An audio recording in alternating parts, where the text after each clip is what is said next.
Bismillahirrahmanirrahim. Assalamualaikum warahmatullahi wabarakatuh. Waalaikumsalam warahmatullahi wabarakatuh. Alhamdulillahil barril jawadi alladhi jallat ni'amuhu 'anil ihsa'i bil a'dadi al-manni bil lutfi wal irsyadi al-hadi ila sabilir rasyadi al-muwaffiqi lit tafaqquhi fid din man latafa bihi wa ikhtarahu minal 'ibadi ahmaduhu ablagha hamdin wa akmalahu wa azkahu wa ashmalahu وأشهد أن لا إله إلا الله الواحد الغفار وأشهد أن محمدا عبده ورسوله المصطفى المختار صلى الله وسلم عليه وزاده فضلا وشرفا لديه أسأل الله أن يفقهنا في الدين وأن يعلمنا ما ينفعنا وأن ينفعنا بما علمنا وأن يزيدنا علما نافعا وعملا صالحا إنه ولي ذلك والقادر عليه وبعد. Alhamdulillah, alladzi bi ni'matihi tatimmus shalihat. Di malam hari ini kita masih diberikan taufik dan kemudahan oleh Allah Subhanahu wa taala untuk melanjutkan majelis kita. Di malam hari ini eh, malam malam Selasa, Senin malam Selasa. Ini adalah jadwal majelis mudarasah dan mungkin ada beberapa umahat nampaknya yang baru pertama hadir atau hadirah di majelis mudarasah ini. Eh, maka kita ucapkan ahlan wa sahlan wa marhaban. Eh, samping juga ada beberapa ummahat mungkin yang belum bisa hadir pada malam hari ini. Sebenarnya di majelis mudarasah ini kita mempelajari ala ilmu wajib sebenarnya, ilmu yang memang wajib dipelajari oleh setiap muslim. Hukum mempelajarinya fardu ain, baik untuk semua umat Islam, baik orang awamnya maupun santrinya, penuntut ilmunya, ustadznya, semua wajib baik laki-laki maupun perempuan, baik juga eh, anak-anak maupun dewasa. Wafaqanallah jami'an. Semoga Allah berikan taufik kepada kita semuanya. Di antara ilmu wajib yang memang wajib dipelajari oleh setiap muslim adalah yang berkaitan dengan akidah, kemudian dengan fikih dan adab serta akhlak. Sebenarnya kalau berdasarkan urutan dari apa yang sudah kita pelajari, seharusnya malam hari ini kita akan melanjutkan pembahasan tentang fikih sholat Jumat dan sholat berjamaah. Namun karena momentum kita saat ini kita di waktu yang mulia, waktu yang utama, maka tidak ada salahnya kalau kita menggunakan satu pertemuan ini untuk secara khusus membahas masalah ini. Sebelumnya, di pertemuan yang lalu, kita sempat mengingatkan bahasanya Allah Subhanahu wa taala ketika menentukan bahasanya di dalam satu tahun itu ada 12 bulan dan Allah memilih dari 12 bulan itu ada 4 bulan yang paling dimuliakan oleh Allah Subhanahu wa taala yang disebut dengan bulan haram. Dan bulan haram, kita tahu bulan haram itu 4 itu dimulai dari Dzulqa'dah, kemudian Dzulhijjah, Muharram, dan yang keempat terpisah, yaitu bulan Wabarakatuh. Rajab. Nah, dari bulan-bulan haram ini, dari waktu yang sangat dimuliakan oleh Allah ini, puncak keutamaannya adalah pada 10 hari pertama bulan Dzulhijjah ini. Dan Alhamdulillah, alladzi bi ni'matihi tatimmus shalihat, dengan taufik dari Allah, kita bisa mendapati 10 hari pertama bulan Dzulhijjah ini. Hari ini, pagi tadi, yaitu merupakan tanggal 1 Dzulhijjah, sebagaimana berdasarkan sidang isbat dari Kemenak, Kemenak kita, Alhamdulillah, tadi pagi itu merupakan tanggal 1 Dzulhijjah. Dan malam hari ini berarti kita sudah masuk malam kedua bulan Dzulhijjah. Maka waktu-waktu ini, 10 hari pertama ini adalah waktu yang paling mulia, paling utama dari bulan-bulan haram. Bulan haram itu waktu waktu adalah bulan-bulan yang mulia, bulan-bulan yang utama, dikhususkan oleh Allah Subhanahu wa taala. Maka puncaknya adalah 10 hari pertama ini. Dan semakin hari nanti, semakin bertambah nanti semakin besar keutamaannya. Dan puncaknya nanti adalah pada tanggal 9 dan tanggal 10. Tanggal 10 itu ketika hari raya, kemudian masa-masa penyembelihan kurban, maka itu adalah puncak dari keutamaan 10 hari pertama bulan Dzulhijjah ini. Eh, apakah iya benar 10 hari pertama bulan Dzulhijjah ini memang mulia? Kalau memang iya, maka buktinya apa? Dalilnya apa? Naam, ada dalil dari Al-Quran dan ada dalil dari hadis. Di antara dalil yang dijadikan landasan para ulama atas keutamaan 10 hari pertama bulan Dzulhijjah adalah Allah bersumpah di awal surat Al-Fajr menggunakan 10 hari pertama ini, yaitu firman Allah Ta'ala wal fajr walayalin ashr walayalin ashr dan malam 10 malam 10 malam malam-malam yang berjumlah 10. Nah, memang para ulama mufassirun ahli tafsir itu berbeda pendapat tentang walayalin ashr ini maknanya apa, tafsirnya apa. Tapi dari tafsiran itu menunjukkan salah satunya adalah keutamaan 10 hari pertama bulan Dzulhijjah ini.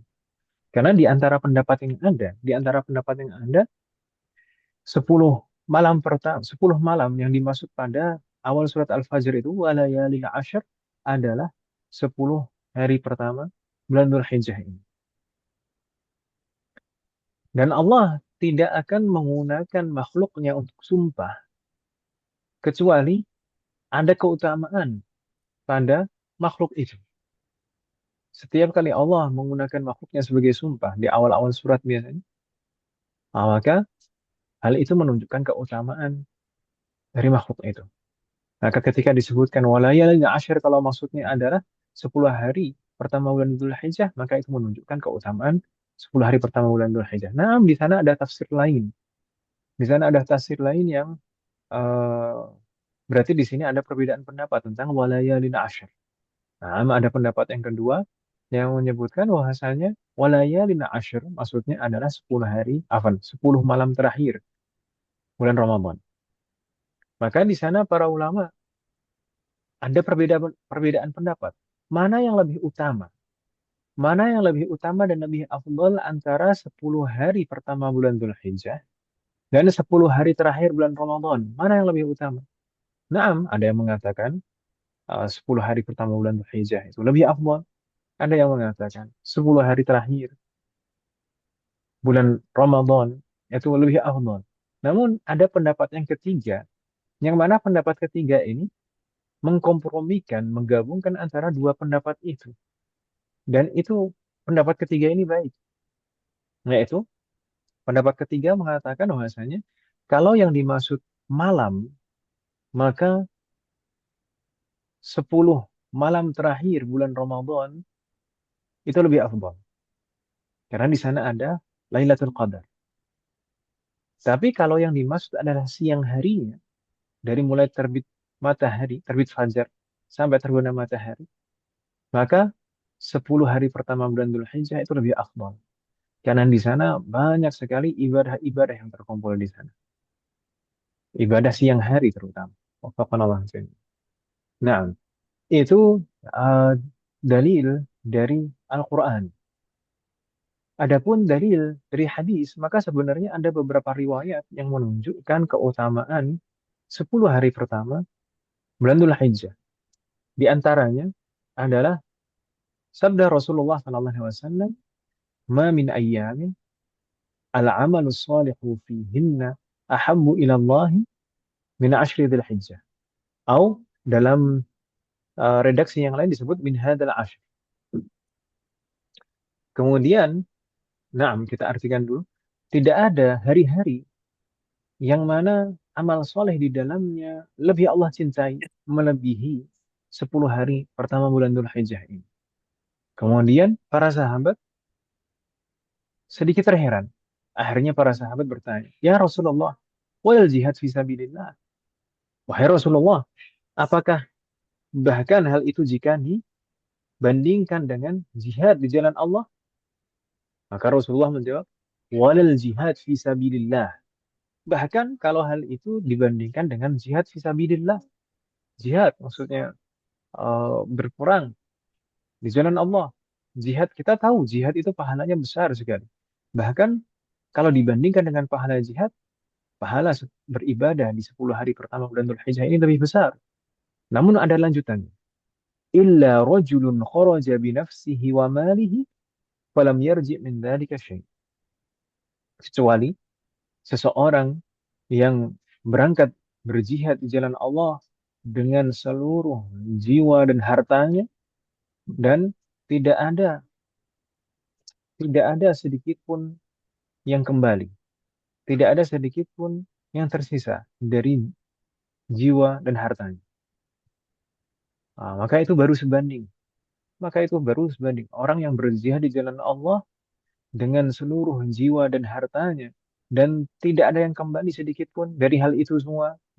Dia meninggal di medan jihad, kemudian seluruh hartanya habis untuk berjihad.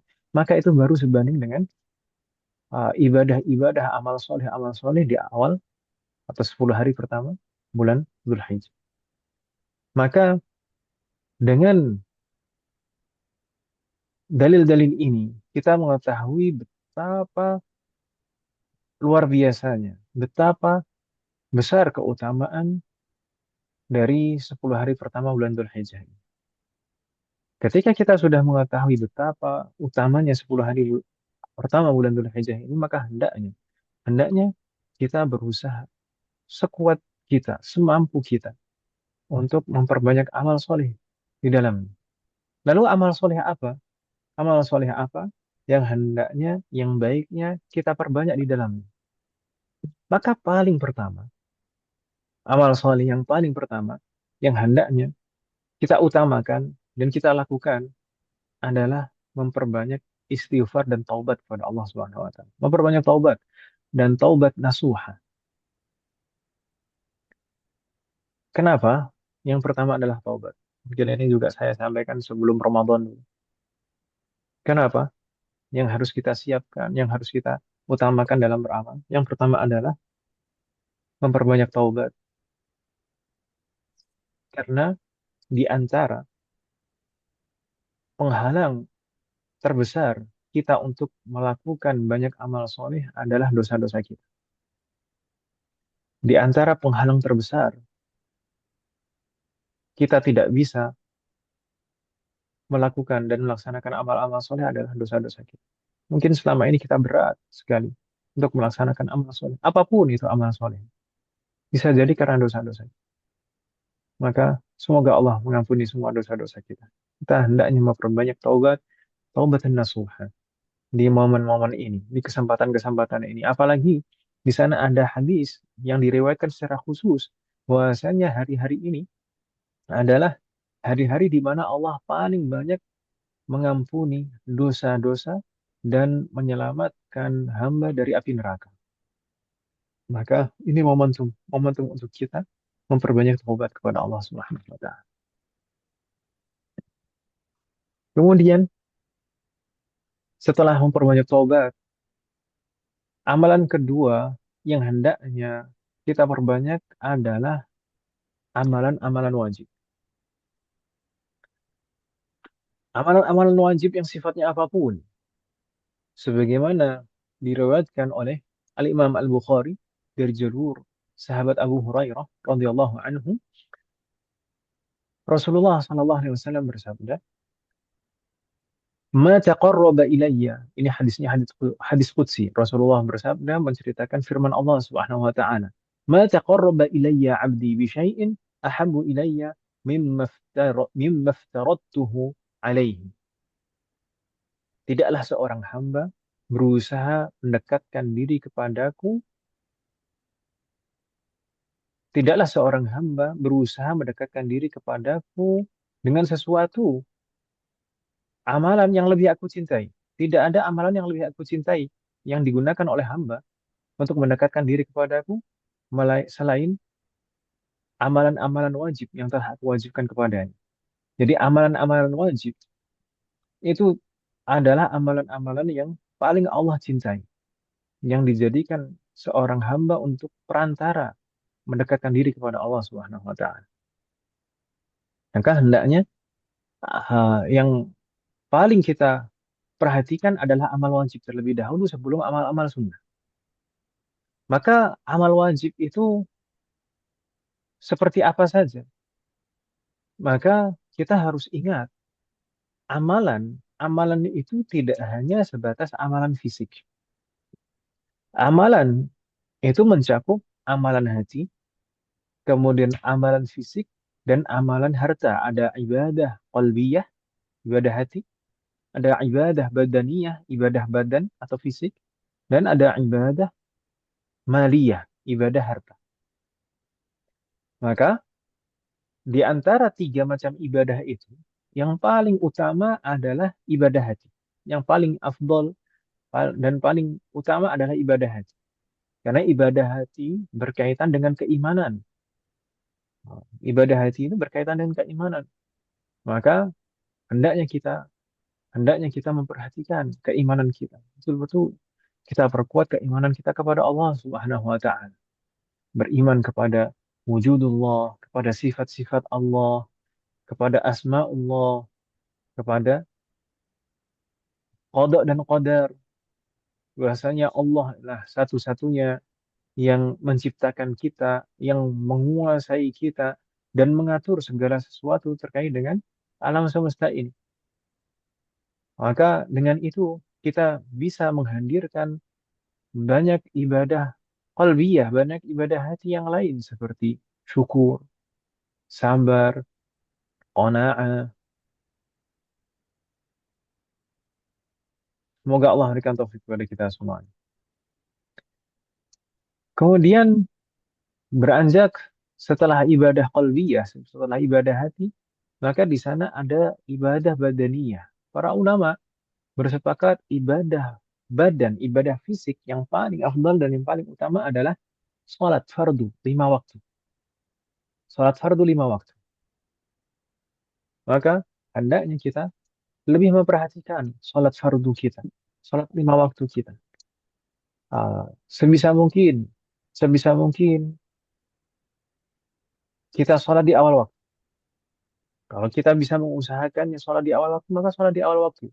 Terutama sholat-sholat yang memang dianjurkan untuk sholat di awal waktu.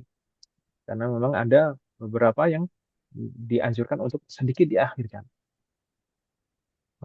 Tapi kalau memang di sana dianjurkan yang paling afdal itu di awal waktu, maka hendaknya kita berusaha untuk mengawalkan.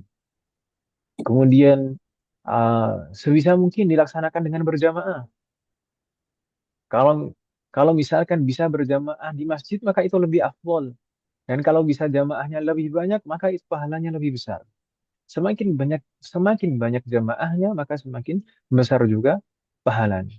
Semoga Allah memberikan taufik kepada kita semua.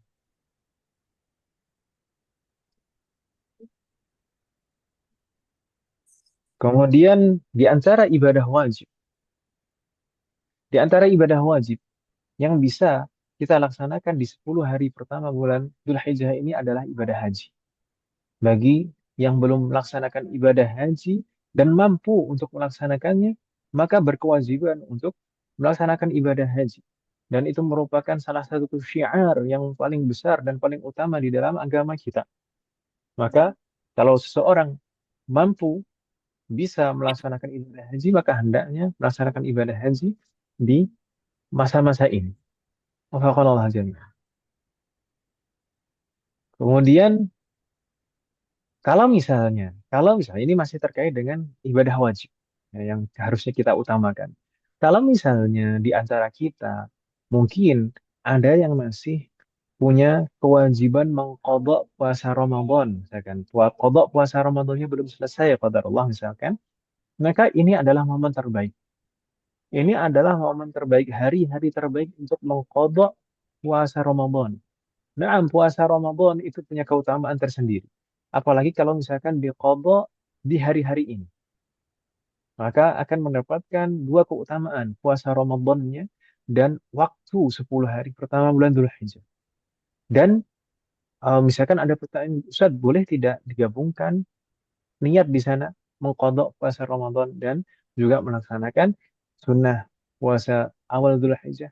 Tidak mengapa. Berdasarkan pendapat ulama mazhab Syafi'iyah, maka boleh, tidak mengapa. Wafaqanallah jami'an. Naam.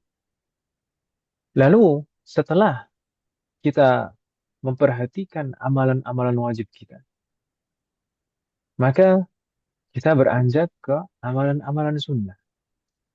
Maka di antara amalan-amalan sunnah yang paling afdol, di antara amalan-amalan sunnah yang paling afdol adalah yang mengiringi amalan wajib yang paling afdol. Amalan wajib yang paling afdol tadi adalah sholat wajib 5 waktu. Sholat fardu 5 waktu. Maka amalan sunnah yang paling afdol juga adalah yang mengiringi sholat wajib 5 waktu itu, yaitu sholat rawatib qabliyah dan ba'diyah. Sholat qabliyah, sholat ba'diyah. Maka hendaknya juga diusahakan sebisa mungkin kita laksanakan. Jangan terlewat. Kemudian, amalan-amalan sunnah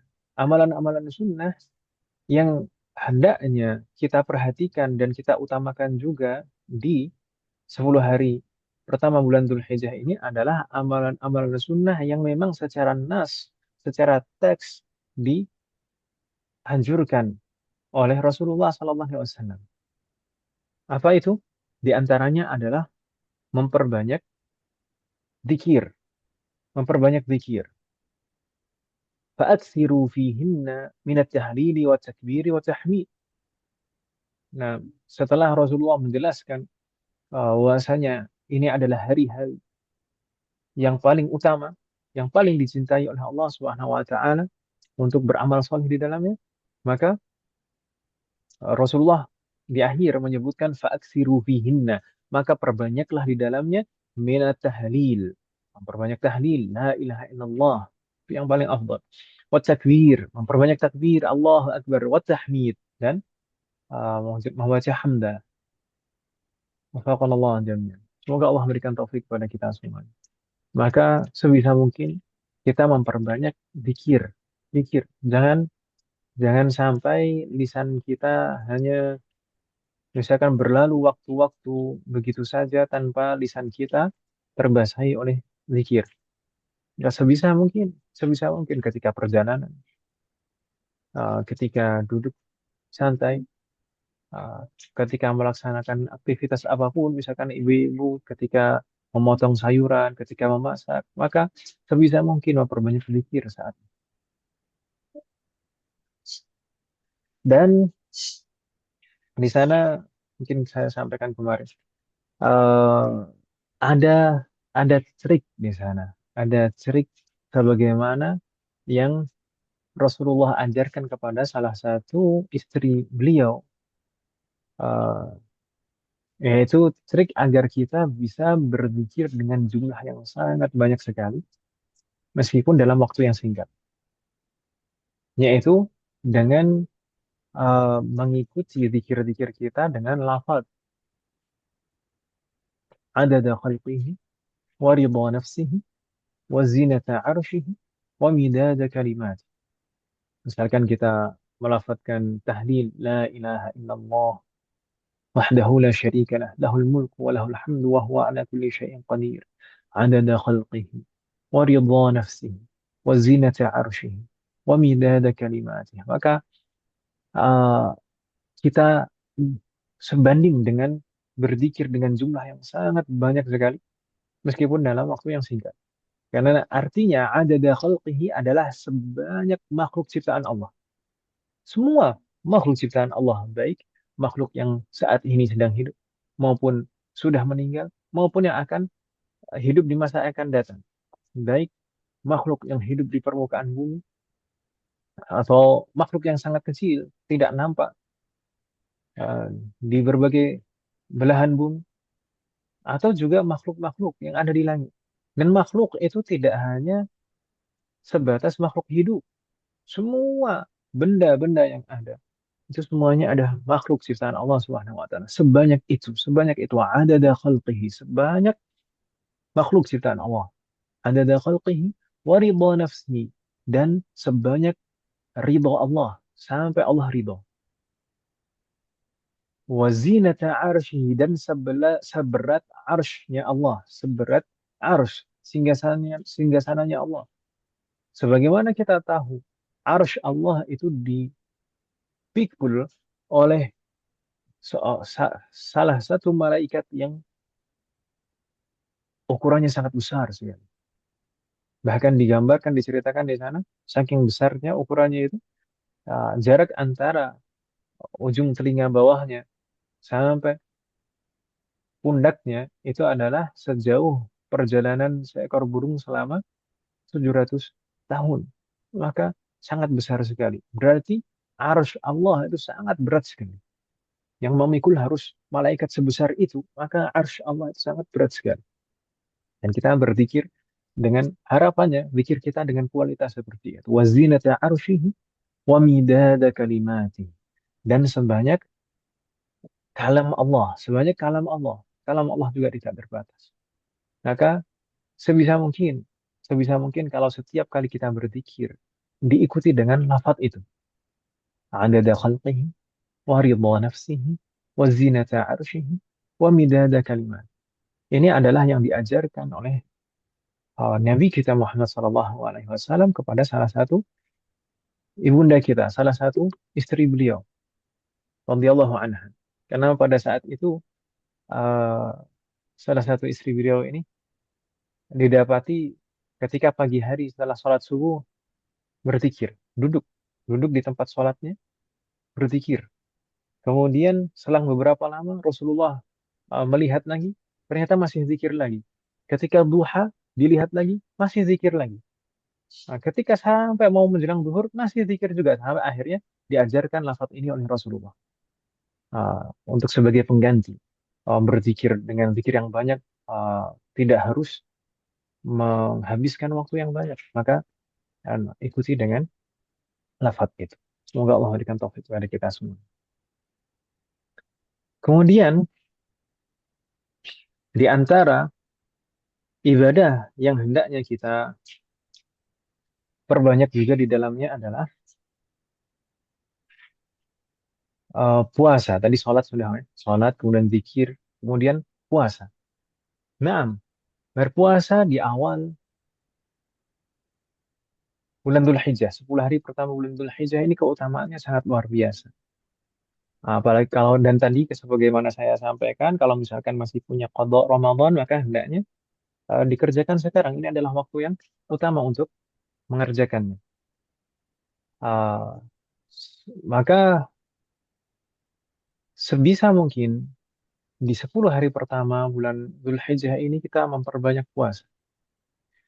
Yang paling afdol, yang paling utama, yang paling sempurna adalah kita berpuasa selama 9 hari full. Dari mulai tanggal 1 tadi sampai tanggal 9 nanti. Tidak sampai tanggal 10, karena tanggal 10 itu adalah hari raya, Aid, maka haram untuk berpuasa. Maka puasanya 9 hari. Naam. Kalau misalkan tidak bisa 10 hari, maka diusahakan. Kalau misalkan tidak bisa 9 hari, maka diusahakan tetap diperbanyak. Mungkin 8 hari atau 7 hari. Kalau misalkan bisa melaksanakan puasa Dawud, maka puasa Dawud. Sehari berpuasa, sehari tidak. Atau mengambil hari-hari yang memang utama untuk berpuasa, seperti hari Senin dan hari Kamis. Ditambahkan nanti dengan puasa tanggal 8 dan tanggal 9. Kalau misalkan betul-betul tidak bisa, maka sebisa mungkin diusahakan bisa berpuasa di tanggal 8 dan tanggal 9. Kenapa kok tanggal 8 juga? Ah, Tidak hanya tanggal 9 saja. Para ulama kita menjelaskan hendaknya kita juga berusaha semampu kita, sekuat tenaga kita untuk bisa berpuasa di tanggal 8 juga, yang biasa disebut dengan hari Tarwiyah, Yaumut Tarwiyah. Kenapa? Di antara alasannya, di antara alasannya, selain memperbanyak amal soleh dan memperbanyak puasa, adalah untuk bentuk kehati-hatian. Untuk bentuk kehati-hatian, kalau-kalau misalnya perhitungan yang kita ikuti adalah salah, agar kita memastikan bahwasanya kita mendapatkan puasa tanggal 9. Ya, kalau misalkan meleset, eh, pemerintah atau Kemenak kita menetapkan awal bulan Dzulhijjah itu agak terlambat misalkan. Eh, Sebenarnya misalkan kemarin misalkan, bukan hari ini ya. Maka kalau misalkan kita berpuasa di tanggal 8, maka kita dapat dapat bisa dipastikan kita dapat tanggal Arafah nih, puasa Arafah. Tapi kalau misalkan tidak bisa puasa di tanggal 8 dan tanggal 9 dua-duanya, maka sebisa mungkin jangan sampai terlewat puasa tanggal 9-nya saja. Karena memang secara khusus disebutkan di sana keutamaan puasa Arafah tanggal 9 itu. Yaitu Rasulullah bersabda, "Ahtasibu 'ala Allahi an yukaffira adz-dzunuba as-sanah al-madiyah wal baqiyah." Aku berharap dengan puasa Arafah ini Allah akan mengampuni dosa-dosa tahun yang lalu dan tahun yang akan datang, berarti 2 tahun. Maka pahalanya sangat besar sekali. Selain memang di hari Arafah itu adalah termasuk hari yang mustajab untuk berdoa.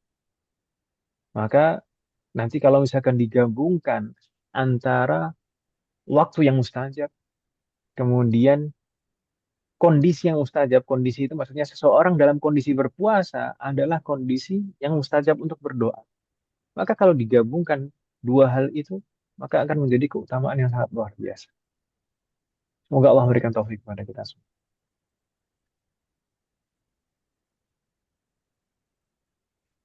Kemudian juga memperbanyak membaca Al-Quran. Hendaknya kita memperbanyak membaca Al-Quran di hari-hari ini. Sebisa mungkin. Jangan sampai terlewat membaca Al-Quran. Kalau misalkan sehari kita memang sudah punya wirid harian yang rutin, setiap hari misalkan berapa lembar, atau misalkan 1 juz, misalkan, maka kalau bisa ditambah. Dan kalau misalkan sebisa mungkin, kalau bisa, saya ini saran saya, sekalian, jangan sampai terlewat memperbanyak membaca surat Al-Ikhlas. Nah, misalkan di zikir pagi kita membaca surat Al-Ikhlas 3 kali, zikir petang kita membaca surat Al-Ikhlas 3 kali. Kalau bisa, ditambahkan, ditambahkan. Karena memang ada riwayat yang menyebutkan surat Al-Ikhlas itu pahalanya seperti sepertiga Al-Quran. Kalau kita baca 3 kali, maka seperti membaca Al-Quran hatam. Itu pahala membaca surat Al-Ikhlas. Meskipun kualitas pahalanya itu tentu berbeda antara seseorang yang membaca Al-Ikhlas 3 kali dan seseorang yang menghatamkan Al-Quran dari awal sampai akhir. Tentu kualitas pahalanya berbeda. Ingat, saya pernah menjelaskan umat sekalian, antara jumlah pahala dan kualitas pahala itu dua hal yang berbeda. Nah, saya pernah memisalkan pahala sholat berjamaah. Pahala sholat berjamaah itu adalah 27 derajat. Baik dilaksanakan dimanapun. Baik di rumah maupun di masjid.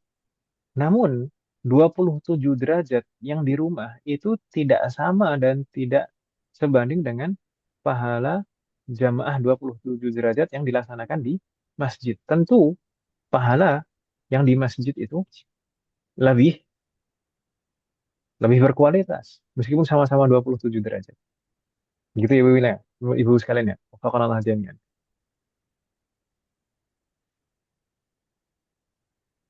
Semoga Allah memberikan taufik kepada kita semua.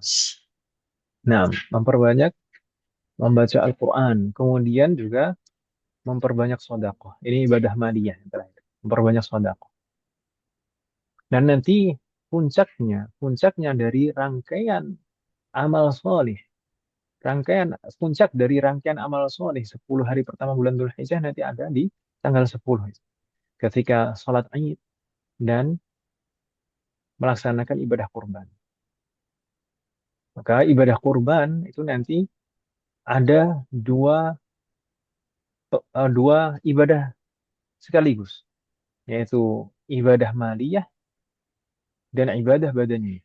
Ibadah maliyah ketika seseorang harus menyisihkan hartanya untuk membeli hewan kurban.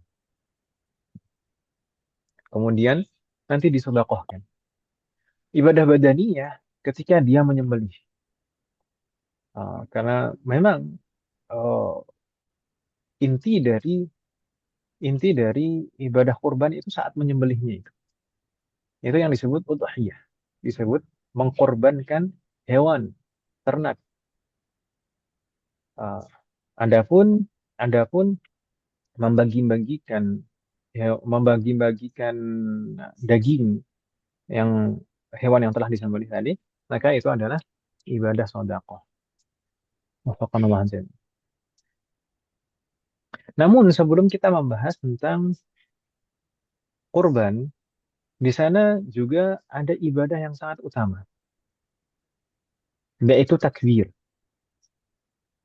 Takbir. Wafaqanallahu azza.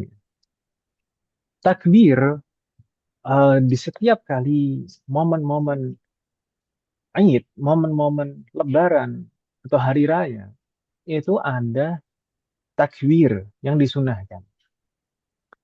Takbir, sebagaimana dijelaskan oleh para ulama, itu ada dua macam.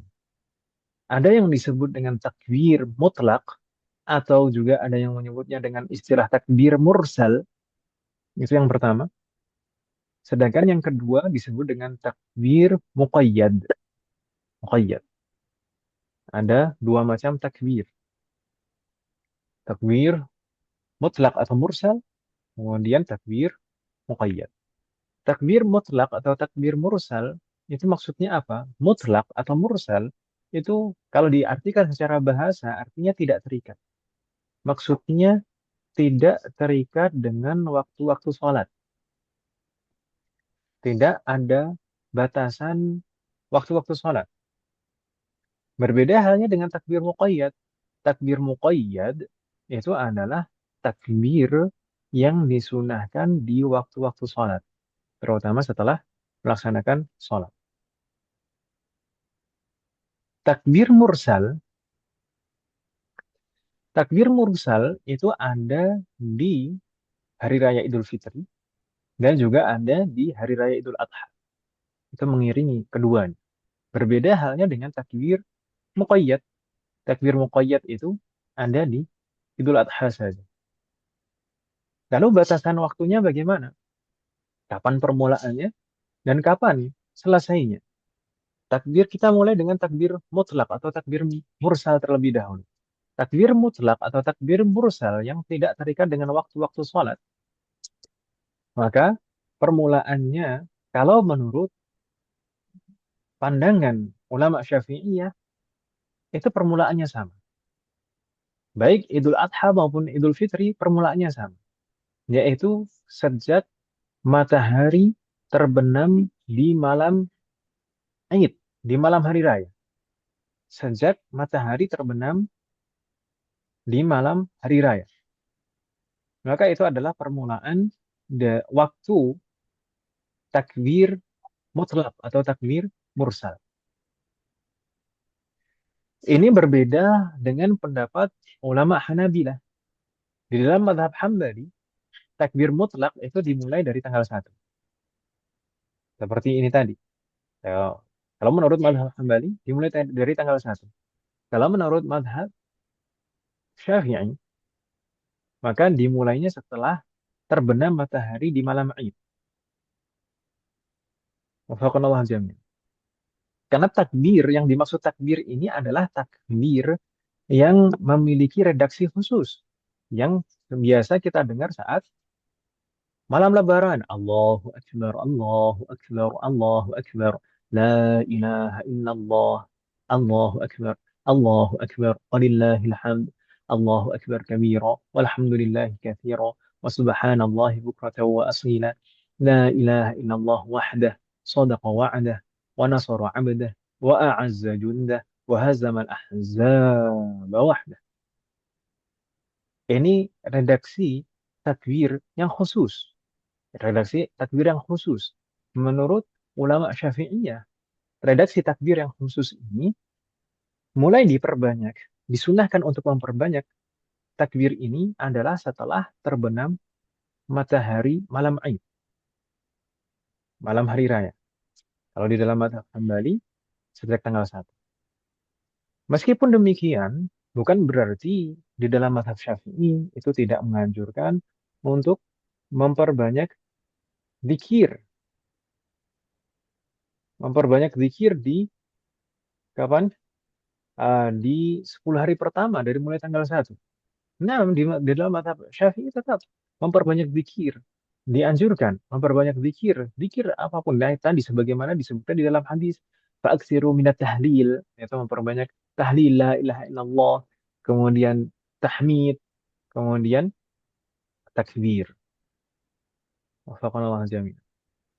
Maka kalau berdasarkan hadis itu, ya itu secara mutlak memang dari awal tanggal 1 itu dianjurkan untuk memperbanyak zikir.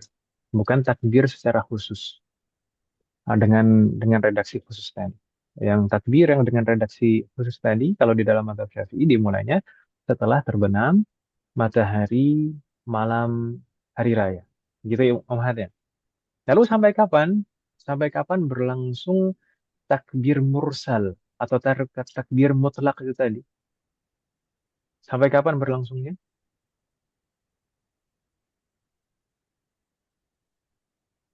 Halo? Ini beberapa ada yang menyebar gambar namanya. Iya, Ustaz. Nah, takbir mursal atau takbir mutlak itu uh, waktu berakhirnya kapan?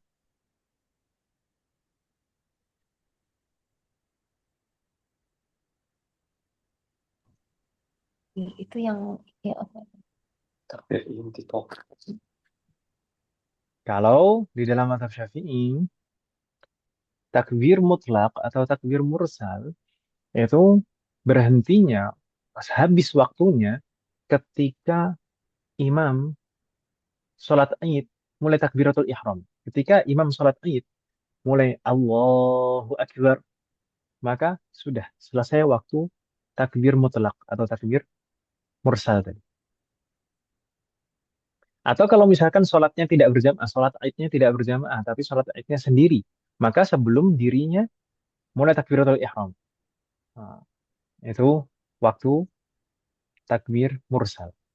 Setelah itu, kalau di dalam mazhab Syafi'i tidak ada takbir mursal atau takbir mutlak lagi, adanya takbir muqayyad. Ini berbeda lagi dengan di dalam mazhab Hambali. Kalau di dalam mazhab Hambali, takbir mutlak itu sampai selesai hari tasyrik. Hari tasyrik, kalau menurut jumhur, hari tasyrik itu adalah tanggal 11, 12, 13. Gitu ya. 3 hari setelah hari Id. Ini berbeda juga dengan di dalam mazhab Hanafi. Kalau Hanafi hitungannya beda. Hari tasyrik itu dimulainya dari hari Id. Jadi tanggal 10, 11, 12. Jadi hari hari tasyriknya mazhab Hanafi itu lebih singkat. Faqanallahu jami'an. Begitu Ibu sekalian ya. Jadi takbir mutlak tadi kalau di dalam mazhab Syafi'i mulainya kapan, Umar?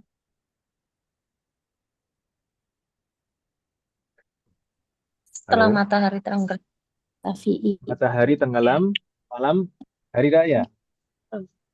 Kemudian berakhirnya kapan? eh, sampai imam takbirat ikram pada sholat Nah, id. imam imam salat Id takbiratul ihram sahih. Itu sama persis baik Idul Fitri maupun Idul Adha. Idul Fitri juga seperti itu, Idul Adha juga seperti itu. Itu takbir mutlak atau takbir mursal. Gitu ya Ibu sekalian. Wafaqqanallah jami'an. Sedangkan takbir muqayyad tadi takbir yang bagaimana? Takbir yang berkaitan dengan waktu sholat, waktu-waktu sholat. Maka kapan dimulainya? Maka dimulainya adalah waktu sholat subuh di hari Arafah. Permulaan takbir muqayyad, permulaan takbir muqayyad adalah saat masuk waktu sholat subuh di hari Arafah. Berarti belum hari raya, ini ibu selnya. Belum hari raya. Di tanggal 9. Jadi tanggal 9 Dzulhijjah setelah subuh atau masuk waktu sholat subuh, maka itu dianjurkan untuk memperbanyak zikir. Ini kaitannya bukan dengan sholat lima waktu. Jadi disunahkan untuk memperbanyak takbir setelah sholat apapun di waktu-waktu sholat lima waktu. Nah, jadi perlu difahami di sini. Jadi disunahkannya di sini di waktu-waktu sholat lima waktu, tapi tidak terbatas hanya setelah sholat fardu. Jadi meskipun setelah sholat sunnah, misalkan sholat sunnah eh, apa? Sholat sunnah wudhu misalkan, sholat sunnah eh, qabliyah ba'diyah misalkan, atau sholat tahiyatul masjid misalkan, atau bahkan sholat jenazah, maka setiap kali setelah sholat sunnah atau sholat wajib disunahkan untuk memperbanyak takbir di waktu-waktu lima waktu. Tapi tidak disunahkan setelah sujud syukur, setelah sujud tilawah itu tidak disunahkan. Yang disunahkan adalah setiap setelah sholat di lima waktu sholat. Jadi kalau misalkan tadi misalkan di hari Arafah, di waktu subuh hari Arafah itu kalau misalkan sebelum sholat subuh, misalnya misalkan sholat sunnah yang lain, misalkan sholat qobliyah subuh misalkan, maka hendaknya memperbanyak takbir misalnya. Hendaknya memperbanyak takbir. Kemudian nanti setelah sholat subuh juga memperbanyak takbir lagi. Kalau misalnya setelah sholat subuh itu juga masih melaksanakan sholat kodok misalkan, kodok sholat-sholat yang lalu misalkan, maka setelah sholat kodok itu juga dianjurkan untuk memperbanyak takbir. Jadi yang penting setiap selesai sholat, mau sholat apapun, sholat wajib atau sholat sunnah, kalau di waktu-waktu sholat lima waktu, maka dianjurkan untuk memperbanyak takbir. Gitu Ibu Sinan ya. Bisa dipahami maksud saya? Insya Allah. Wafaqnallah jami'an. Alhamdulillah. Sampai kapan berlangsungnya takbir muqayyad ini? Takbir yang berkaitan dengan waktu sholat. Sampai kapan berlangsungnya takbir muqayyad? Berlangsungnya takbir muqayyad itu sampai sholat asar. Ini berakhirnya ya. Sampai sholat asar di hari tasyrik yang terakhir. Sampai sholat asar di hari tasyrik yang terakhir. Berarti tanggal 13. Ketika masuk waktu sholat asar, setelah sholat asar di sana, maka masih disunahkan untuk memperbanyak takbir, takbir muqayyad di sana. Demikian juga kalau misalkan setelah sholat asar masih mengkodok, misalkan mengkodok sholat-sholat yang lalu, misalkan, maka juga dianjurkan untuk memperbanyak takbir di sana. Tapi kalau sudah berlalu waktu sholat asar, sudah masuk waktu maghrib, sudah terbenam matahari, maka sudah selesai, sudah habis waktu takbir muqayyad. Begitu Ibu sekalian ya. Bisa difahami maksud saya, Om Ahad? Insya Allah, Ustaz. Jadi takbir muqayyad itu berlangsung berapa hari? Berapa hari takbir muqayyad, Om Ahad? 13 hari. Eh, 5 hari dari lima. tanggal 9 hari Arafah, kemudian tanggal 10 hari raya, kemudian tanggal 11, 12, 13 hari tasyrik. 3 hari. Nah, berarti totalnya 5 hari. Ya kan, Om ya? Subuh ya, subuh hari Arafah. Nah, subuh hari Arafah sampai asar tanggal 13, akhir hari tasyrik. Empat.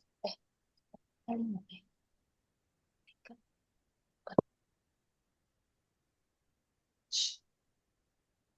Ada pertanyaan, Om, masih kalian?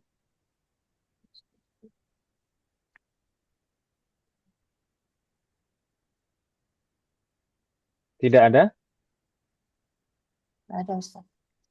Subhanallah jami'an. Semoga Allah memberikan taufik pada kita semuanya. Berikutnya, puncak.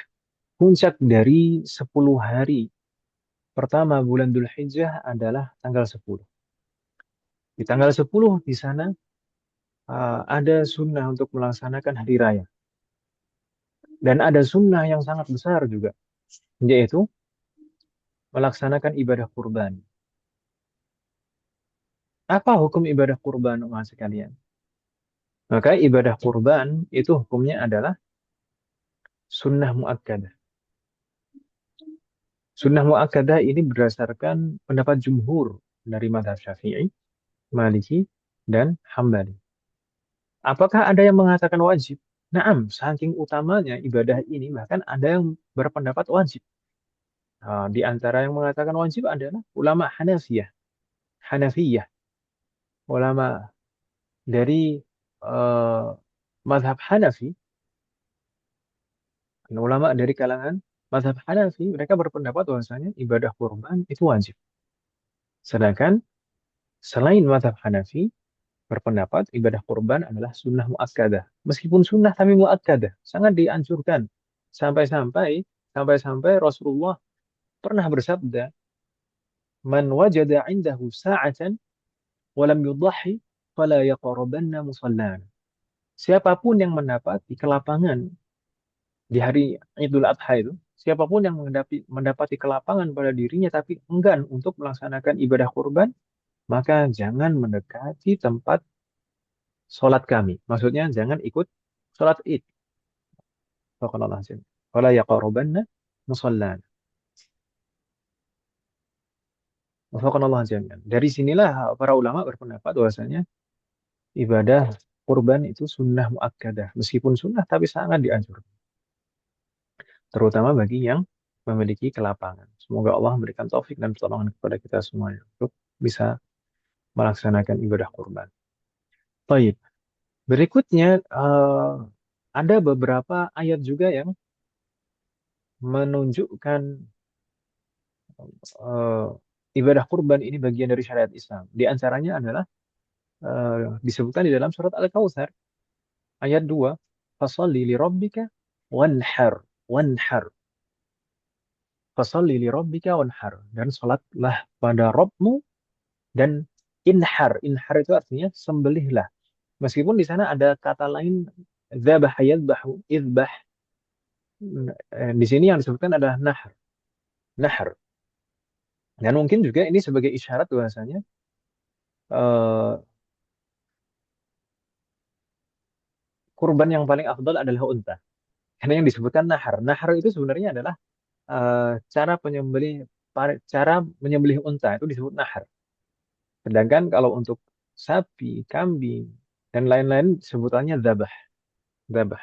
Tapi bukan berarti di sini hanya khusus untuk unta saja. Begitu Ibu Sinan. Wafaqanallah jami'an. Dan ibadah kurban ini juga sebagai bentuk tasdik biqaulillahi ta'ala, bentuk membenarkan dan mengimani firman Allah Ta'ala ketika Allah Subhanahu wa Ta'ala berfirman bahwasanya Allah menyediakan hewan-hewan yang ada, bahimatul an'am. Allah menyediakan hewan-hewan ternak itu sebagai bahan makanan untuk kita. Maka ini sebagai bentuk membenarkan firman Allah itu juga. Wafaqanallah jami'an. Dan juga di sana ada hadis-hadis yang menyebutkan bahwasanya Rasulullah di hari Id itu selalu dan tidak pernah meninggalkan untuk berkurban. Wafaqanallah jami'an.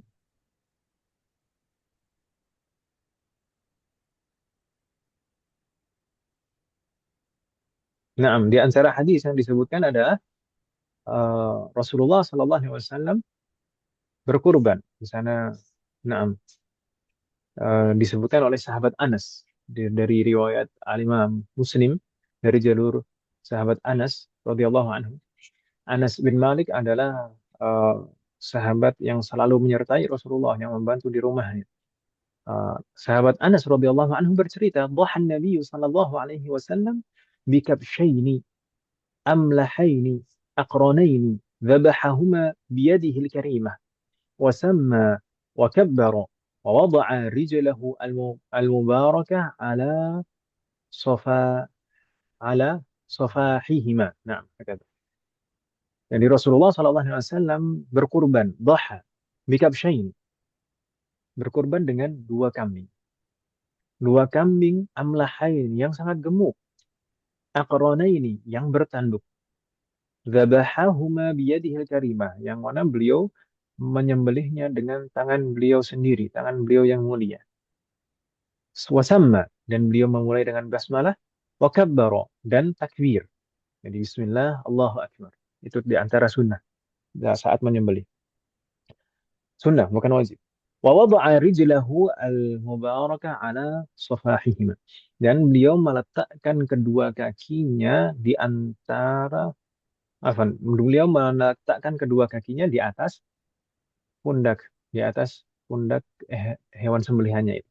Jadi beliau ya tergambar lah posisi menyembelihnya seperti apa. Jadi kedua kaki beliau diletakkan di antara lehernya itu, leher kambing itu, kemudian kemudian beliau menyembelihnya dengan tangan beliau sendiri. Wafaqanallahu jami'. Nah,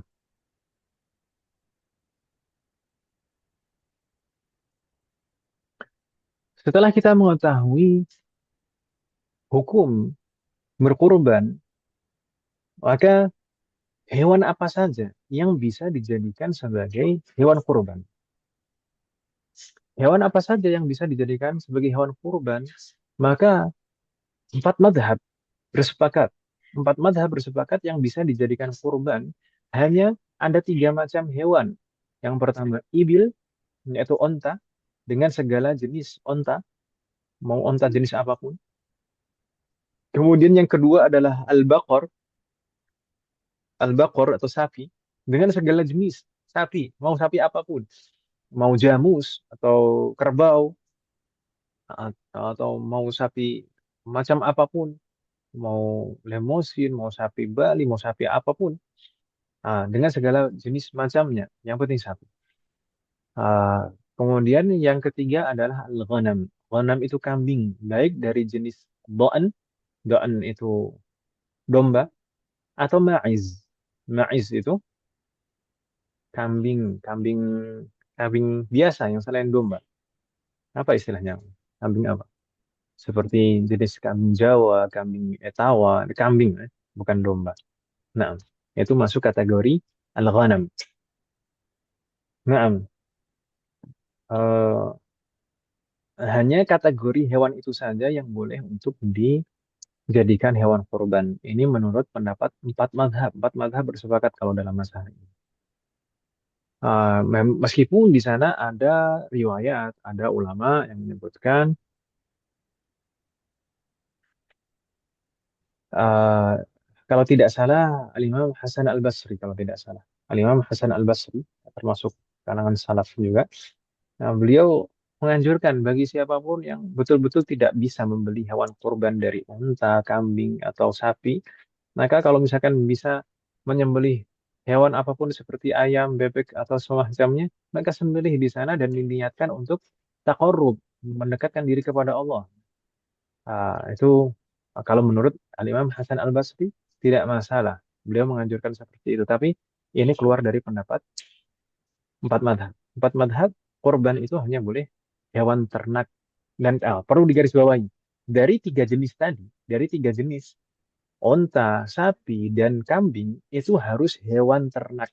Mana bahimah, bahimatul an'am, itu hewan ternak. Hewan ternak. Jadi kalau liar bagaimana? Kalau liar tidak bisa. Kalau misalkan sapinya sapi liar, maka tidak bisa. Kalau misalkan kambingnya kambing liar atau ontanya onta liar, maka tidak bisa.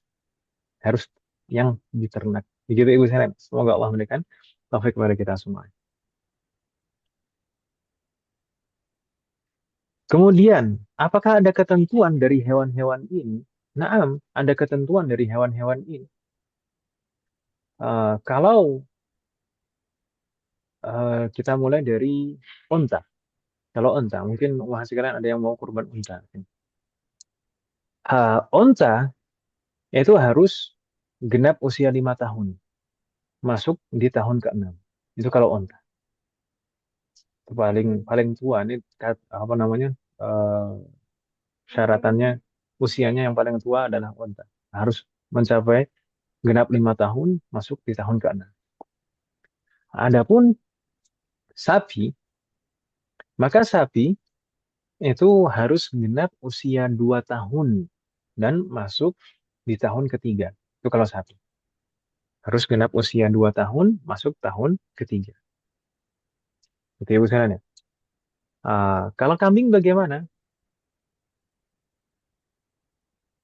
Sebenarnya ada yang membedakan antara ma'iz dan do'an. Kalau ma'iz itu juga ada perbedaan. Ada yang mengatakan ma'iz itu seperti sapi. Ma'iz tadi apa? Kambing seperti kambing Jawa, kambing Etawa, ya. Kambing. Ma'iz. Ada yang mengatakan seperti sapi, 2 tahun. Masuk tahun ketiga. Tapi ada juga yang mengatakan cukup 1 tahun kalau untuk kambing. Cukup 1 tahun. Lalu bagaimana dengan do'an atau domba? Domba itu sebenarnya batasan sebenarnya adalah 1 tahun, 1 tahun. Jadi genap 1 tahun, masuk tahun kedua. Tapi kalau misalnya betul-betul tidak bisa ditemukan hewan kurban dan adanya hanya domba yang belum genap 1 tahun, maka maka boleh boleh domba yang belum genap 1 tahun, yang penting sudah jadah. Yang penting sudah jadah. Jadah itu bagaimana? Jadah itu giginya sudah tanggal. Giginya sudah, kalau istilah orang Jawa, Bang, poel gitu, men. Jadi giginya sudah ada yang copot ini. Kalau giginya sudah ada yang copot, maka tidak mengapa. Boleh. Tapi yang lebih utama, domba itu yang sudah genap 1 tahun. Begitu Ibu Senan ya. Semoga Allah berikan taufik kepada kita semua. Itu kategori hewan kurban. Kategori hewan kurban. Eh, apa tadi yang saya? Sepertinya ada yang terlewat. Kita lanjutkan. Lalu apakah di sana ada aib yang em, membuat hewan itu tidak bisa dijadikan sebagai hewan kurban? Ada cacat-cacat yang menjadikan hewan kurban tidak bisa dijadikan sebagai hewan kurban. Nah, ada. Setidaknya ada 4 di sana. Yaitu yang ini empat hal ini memang betul-betul disebutkan secara teks di dalam hadis. Yang pertama adalah al-amya awil aura. Buta, baik buta dua-duanya, maksudnya kedua matanya buta, atau salah satunya saja yang memang dipastikan di sana salah satunya itu buta. Maka itu tidak bisa dijadikan sebagai hewan kurban. Kemudian cacat yang kedua yang menghalangi sahnya dijadikan sebagai hewan kurban adalah al-arja. Al-arja, a'raj, itu adalah pincang yang memang betul-betul nyata pincangnya. Sedangkan yang ketiga adalah sakit, hewan yang sakit, dalam kondisi sakit yang memang betul nyata sakitnya. Maka itu juga tidak sah dijadikan sebagai hewan kurban. Termasuk sakit adalah sakit gatal. Sakit gatal, kalau misalkan ada hewan, ada sakit gatal, maka juga tidak sah dijadikan sebagai hewan kurban. Kemudian yang keempat, cacat yang keempat adalah hewan kurban yang sangat kurus sekali, sangat kurus sekali, dan bahkan di beberapa kitab disebutkan sampai sampai otaknya itu sahir gara-gara saking kurusnya. Nah, jadi hewan kurban yang sangat kurus sekali itu juga tidak sah dijadikan sebagai hewan kurban. Kalau intinya kalau diringkas, para ulama kita menjelaskan aib-aib yang membuat hewan itu tidak sah dijadikan sebagai hewan kurban adalah aib-aib atau cacat yang mengurangi kualitas daging. Cacat yang mengurangi kualitas daging. Misalkan tadi buta. Karena kalau kambing buta ya otomatis akan mengurangi kualitas daging karena dia makannya tidak seperti kambing yang normal. Termasuk juga kalau misalkan butanya sebelah. Beda seperti kambing yang normal makannya. Oh, dan juga ketika pincang, kambing pincang, maka makannya tidak seperti kami yang normal. Dan pincangnya ini sebenarnya pincang ini meskipun pincangnya itu terjadi sebelum proses penyembelihan saat hewan kurban itu direbahkan. Misalkan sapi, sapi itu kan biasanya sebelum disembelih direbahkan di tempat kita. Nah, saat proses merebahkan sapi itu, kalau misalkan terjadi kecelakaan sehingga kakinya patah, maka sudah tidak sah digunakan sebagai hewan kurban. Maka panitia harus mengganti. Wafaqanallahu jami'an. Kemudian tadi apa? Sakit. Sakit. Sakit apapun yang jelas sakitnya, termasuk sakit gatal. Sakit gatal itu mengurangi kualitas daging. Sakit gatal itu mengurangi kualitas daging. Kalau kurus jelas, kurus pasti dagingnya sedikit. Bagaimana dengan kalau misalnya tanduknya patah, salah satunya atau dua-duanya patah? Apakah boleh dijadikan sebagai hewan kurban? Boleh. Kalau menurut Mu'tamad mazhab Syafi'i, boleh meskipun tanduknya patah, mau patah salah satunya saja atau keduanya patah, itu tetap boleh dijadikan sebagai hewan kurban. Karena tanduk itu bukan untuk dimakan. Tanduk itu bukan untuk dimakan. Astagfirullah Naam. Begitu juga halnya disebutkan itu kalau misalkan uh, khos khosya khosnya ini atau khosiyatnya ini ya kalau uh, apa kedua rudalnya itu hilang misalkan maka juga tidak mengapa. Tapi kalau misalkan ada telinganya yang berkurang, potong salah satu atau keduanya atau ada ekornya yang terpotong, maka itu tidak sah dijadikan sebagai hewan kurban.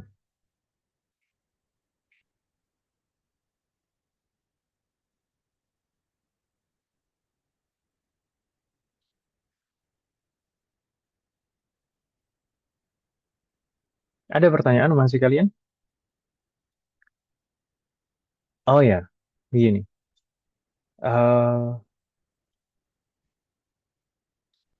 tadi terkait dengan ada sepertinya ada beberapa yang terlewat, tapi mungkin kalau ibu sekalian ada pertanyaan silahkan ditanyakan. Begini, mungkin ada yang bertanya, apakah boleh bagi kita untuk memakan daging dari hewan kurban kita? Boleh tidak kita memakan daging dari hewan kurban kita? Maka jawabannya boleh. Boleh dan justru disunahkan kita sedikit memakan daging dari atau bagian dari hewan kurban kita untuk mendapatkan keberkahan, untuk mendapatkan keberkahan. Itu disunahkan. Wafaqanallahu jami'an. Ada juga yang menjelaskan bahwasanya hendaknya uh, uh, paling maksimal itu kita mengambil sepertiga, sepertiga dari sepertiga dari hewan kurban. Kemudian 2/3 sisanya baru disodakohkan. Atau ada juga yang menjelaskan 2/3 sisanya. Tadi kan kita ambil sepertiga, kemudian sepertiga lagi disodakohkan, sepertiga lagi dihadiahkan. Apa bedanya sodakoh dan hadiah? Apa bedanya sodakoh dan hadiah masih kalian? Halo, masih kalian masih ada? Jam berapa sekarang? Nah, Masih, Masih Ustaz. Ustadz. nah, apa bedanya sodakoh dan hadiah? Hewan apa tuh daging kurban ini disodakohkan, hewan kurban ini atau daging kurban ini dihadiahkan. Apa bedanya?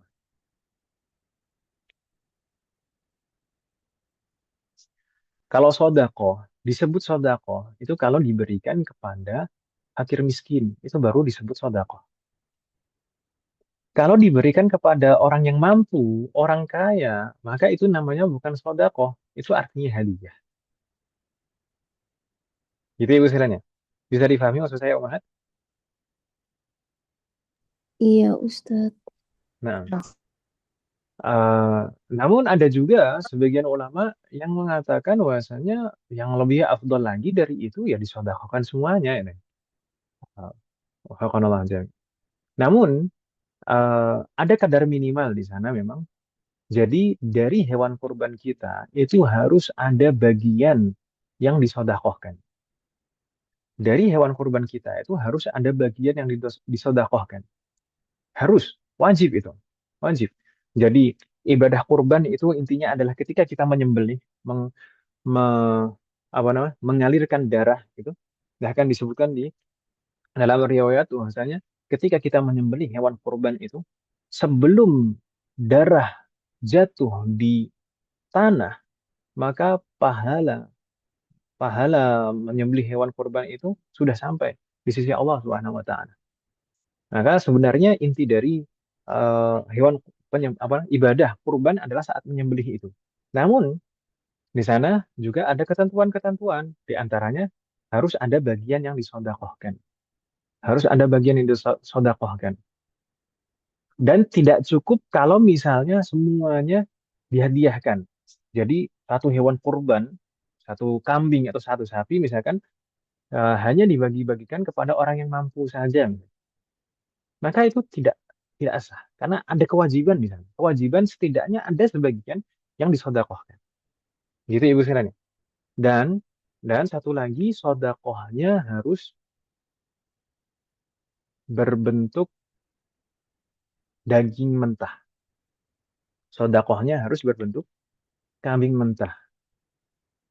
Ah, karena hikmahnya apa? Hikmahnya agar yang menerima ini bisa memanfaatkannya dengan cara apapun. Mau diolah sendiri dengan olahan apapun, mau dijual pun juga boleh, bisa. Seperti halnya kafarot. Kalau kafarot itu kan, sebagaimana kita bahas sebelum Ramadan kemarin, kafarot itu harus berupa bahan makanan pokok. Gitu kan Ibu sekalian? Harus berupa bahan makanan pokok, bukan yang sudah dimasak, bukan yang sudah diolah. Karena hikmahnya apa? Hikmahnya supaya yang diberi itu bisa memanfaatkannya dengan bentuk apapun, dengan cara apapun. Mau dimasak untuk sendiri, dengan olahan apapun, atau mau dijual juga boleh nggak mas? Begitu Ibu sekalian ya? Bisa difahami maksud saya? Ya Ustadz. Wafakanallah jami'an. Kemudian, apakah mudhahi atau pengkurban ini boleh memakan hewan kurban yang dikorbankannya secara mutlak atau ada kondisi-kondisi di sana pengkurban itu tidak boleh memakan hewan kurban. Naam, ini kaitannya dengan hukum kurban. Kurban itu hukumnya adalah sunnah muakkadah tadi kita sebutkan di awal. Ya kan Ibu sekalian? Ah, bisa berubah menjadi wajib. Kapan bisa berubah menjadi wajib? Kurban itu berubah menjadi wajib jika dinadarkan. Kalau dinadarkan, maka berubah menjadi wajib korban itu. Baik nadar secara lafadznya, zahirnya, maupun secara hukum. Nazar secara lafadz, secara zahir itu maksudnya, misalkan saya bernazar. Ini ucapan, saya bernazar kepada Allah untuk, ini contoh ya, contoh, untuk berkorban misalkan. Atau misalkan nazar secara hukum. Nazar secara hukum itu bagaimana? Misalnya, seseorang mengatakan dan menunjuk hewan kurbannya, ini kurban saya. Kalimat ini kurban saya, ini sudah dinilai sebagai nazar oleh para ulama. Berarti dia bernazar hewan ini dijadikan kurban. Lalu konsekuensinya apa? Kalau eh, kurbannya itu sebagai kurban nazar yang hukumnya wajib, konsekuensinya adalah dia tidak boleh makan bagian apapun, sedikit pun dari hewan yang dikorbankan. Nah, berbeda dengan kurban yang sunnah tadi. Kalau kurban yang sunnah tadi boleh, bahkan dianjurkan untuk makan sedikit, untuk mengambil keberkahannya, mendapatkan keberkahannya. Tapi kalau kurbannya kurban wajib karena nazar, maka tidak boleh makan sedikit pun. Harus disodakohkan semuanya. Harus disodakohkan semuanya. Dia tidak boleh memakan sedikit pun dari hewan kurban. Gitu Ibu sekalian. Bisa difahami maksud saya, Mas kalian? Bisa Ustadz. Wafakanallah jami'an. Ini mungkin ada pertanyaan?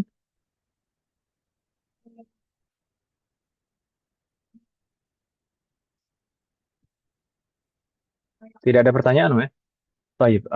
Oh ya, mungkin ada yang sedikit terlewat, wahai sekalian. Tadi, kalau kita membahas hewan kurban yang dibolehkan adalah unta, sapi, dan kambing. Ibu sekalian ya. Maka Iya. unta dan sapi itu boleh untuk 7 orang. Boleh untuk kurban 7 orang.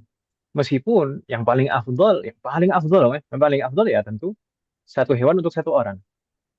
Um, ya kan Ibu sekalian. Iya, Misalkan Ustaz. satu orang korban satu onta misalkan. Satu orang korban Oh, satu onta. Gitu. Atau oh satu orang korban gitu. satu sapi. Itu yang paling afdal seperti itu, nggak masalah. Oh, Jadi mantap. boleh boleh boleh patungan satu sapi 7 orang itu boleh. Boleh juga untuk sendiri itu boleh. Itu malah lebih afdal. Gitu ya. Jadi Keren. mana yang lebih afdal antara patungan dan sendiri-sendiri sebenarnya Om ya yang lebih afdal kalau dari sudut pandang kalau dari segi uh, mengalirkan darahnya lebih banyak mengalirkan darahnya maka sendiri itu lebih afdal daripada patungan. Jadi sapi sendiri, onta sendiri atau kambing sendiri. Uh, Kalau dari urutan dagingnya mana yang lebih banyak untuk disodakohkan, maka yang paling afdol adalah onta, kemudian sapi. Onta eh, korban-korban sendiri, sapi berkorban sendiri. Tapi kalau misalnya tidak bisa, ya patungan 7 orang. Jadi kalau onta itu boleh 7 orang, demikian juga sapi, boleh untuk 7 orang. Sedangkan kambing, bagaimana dengan kambing? Kalau kambing di dalam Orang mazhab sakit. Syafi'i atau jumhur hanya Satu orang untuk satu sakit. orang saja. Nah, kalau kambing hanya boleh untuk satu orang, tidak boleh untuk 7 orang. Begitu ibu salahnya. Iya, Ustaz. Ayam. Wafaqanallahu jami'an. Ini pendapat mazhab Syafi'i memang kalau kambing itu hanya untuk satu orang, tidak untuk kambing untuk satu keluarga. Satu kambing untuk satu keluarga. Itu kalau itu pendapat Hambali, namanya. Kembali. Pendapat Hambali. Nah, eh, meskipun di dalam mazhab Syafi'i itu boleh al-isyraku fi thawab, menyertakan keluarga kita di dalam pahala kurban kita, itu boleh.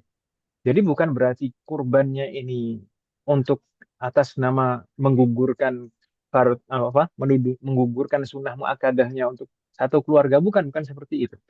Tapi yang melaksanakan, yang menggugurkan sunnah muakkadah dan sunnah muakkadah ini kifayah. Jadi kalau misalkan satu keluarga itu satu orang sudah mengerjakan, maka gugur hukum sunnah muakkadah ini untuk semuanya. Dan itu eh, dilakukan oleh satu orang untuk satu orang kalau diniatkan pahalanya untuk satu keluarga boleh. Gitu ya misalnya. Bingung tidak maksud saya? Jadi eh, satu kambing atas nama satu orang, tapi satu orang itu boleh meniatkan pahalanya untuk satu keluarga. Itu boleh. Ya, Wafaqanallahu jami'an.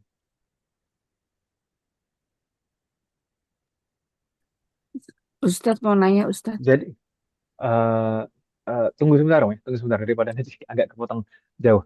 Tadi kan saya sampaikan, jadi kam- kambing itu hanya untuk satu orang. Kemudian sapi mah sapi untuk dan 7. unta itu untuk 7 orang. Itu sudah batasan, sudah batasan. Jadi apa yang kita dapati, misalkan di sekolah-sekolah, di lembaga-lembaga pendidikan, itu ada yang disebut dengan patungan hewan kurban. Kemudian satu kelas beli satu sapi, sangat seperti itu. Maka kalau ditinjau dari keabsahannya sebagai kurban, itu tidak sah sebagai kurban. Itu nanti hanya menjadi hewan Udah. sembelihan biasa. Hanya Hmm, sebagai daging biasa, iya nanti kalau misalkan dibagikan kepada fakir miskin, nanti akan dapat pahala sodakoh, tapi bukan pahala berkurban. kurban. Ya, Gitu ya. ya. Ya, Itu Ustaz. perlu diluruskan. Nah, mungkin ada pertanyaan? Iya, Ustadz. Bagaimana dengan eh, hewan kurban yang untuk diniatkan pahalanya untuk orang yang sudah meninggal, misalnya orang Boleh. tuanya atau bisa ya, Nah, Ustadz? boleh, boleh, tidak masalah. Dan itu menurut jumhur empat madhab, ibadah apapun itu boleh dihadiahkan pahalanya untuk orang lain, termasuk sejak awal dilaksanakan untuk nanti atas nama orang lain itu boleh.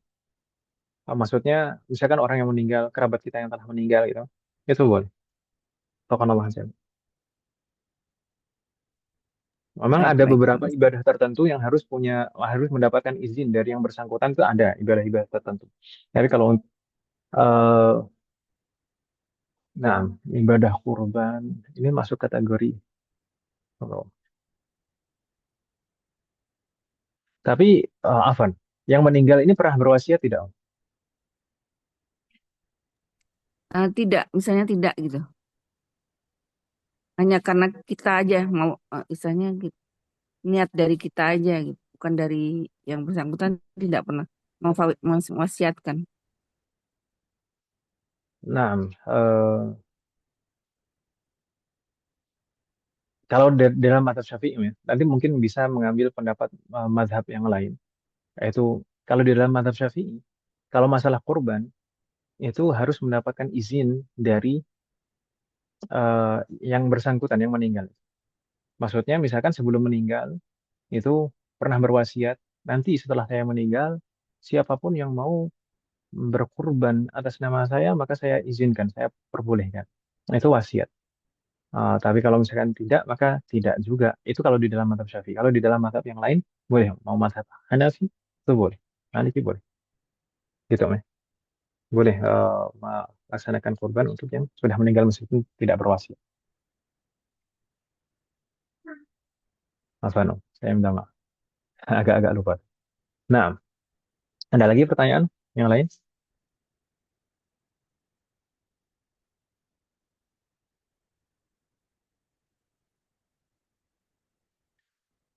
Eh, Mungkin saya pernah sedikit menyinggung atau mungkin di majelis yang lain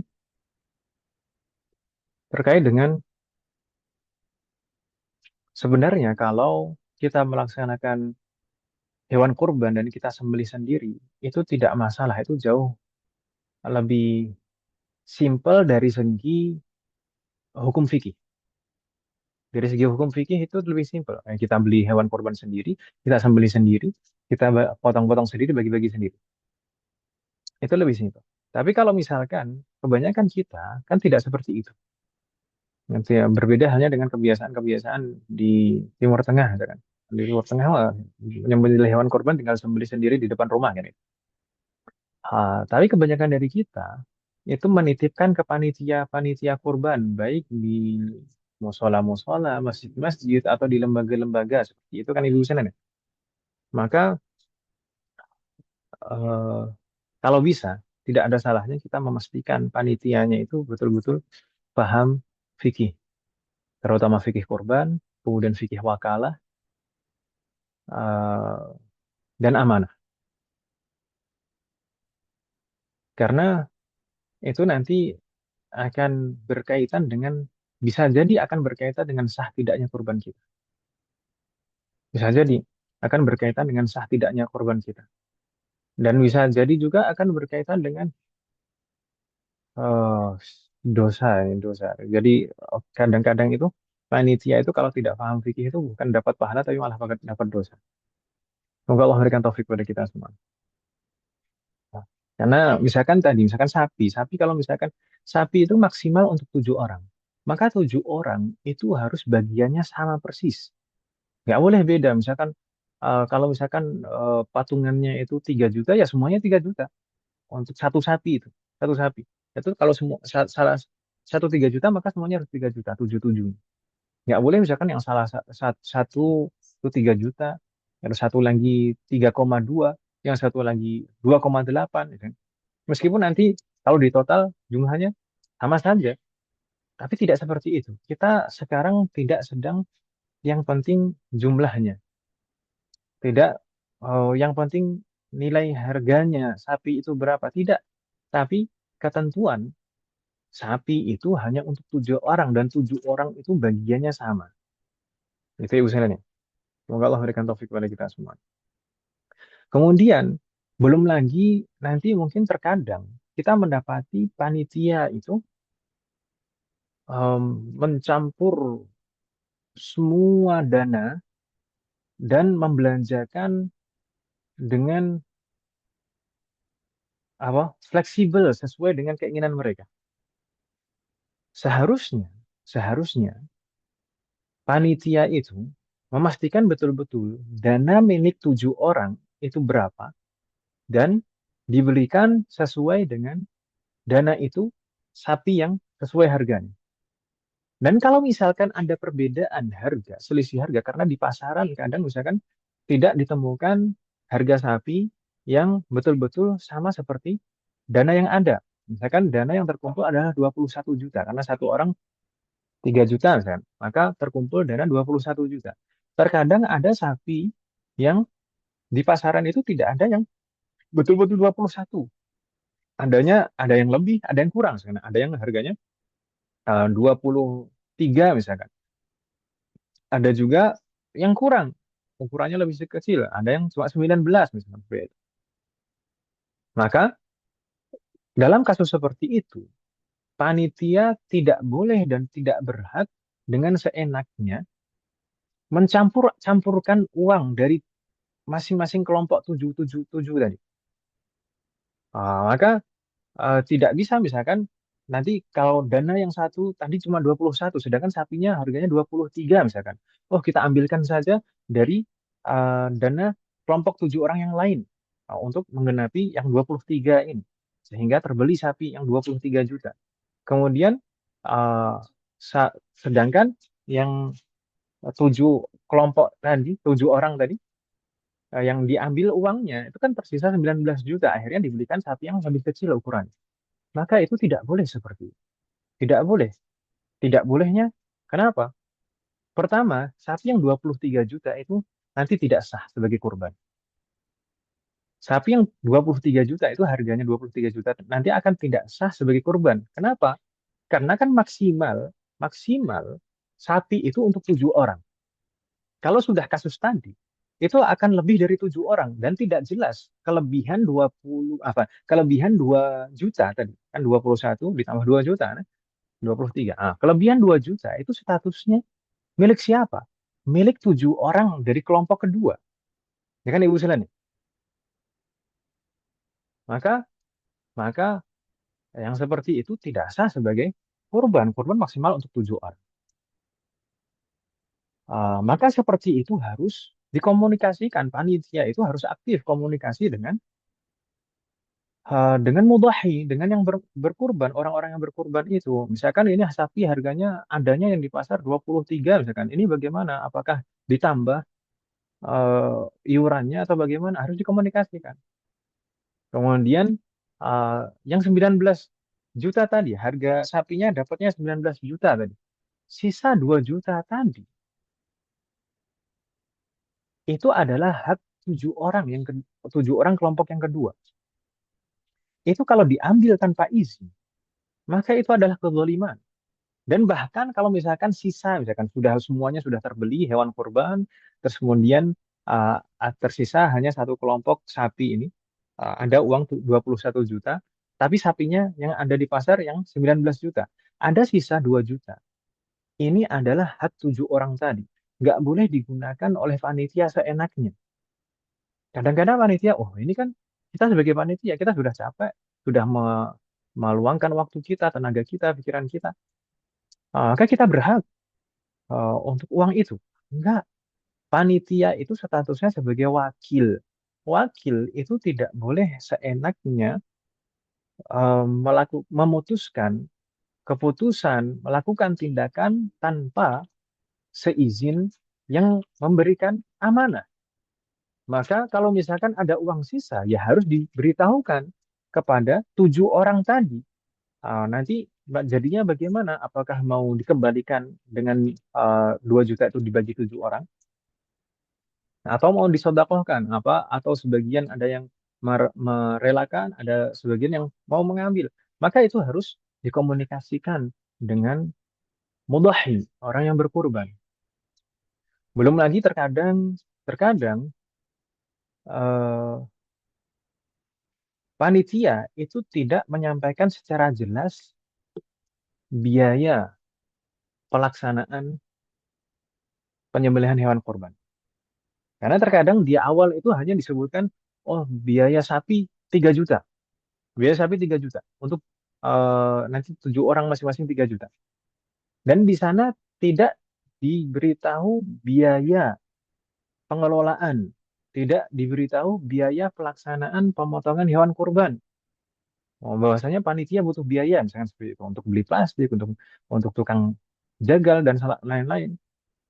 Kemudian ternyata pada prakteknya misalnya panitia mengambil dari uang uang iuran tadi, jadi dari 3 juta tadi, ternyata sebagiannya diambil oleh panitia tanpa izin, tanpa memberikan keterangan yang jelas. Maka itu juga tidak boleh.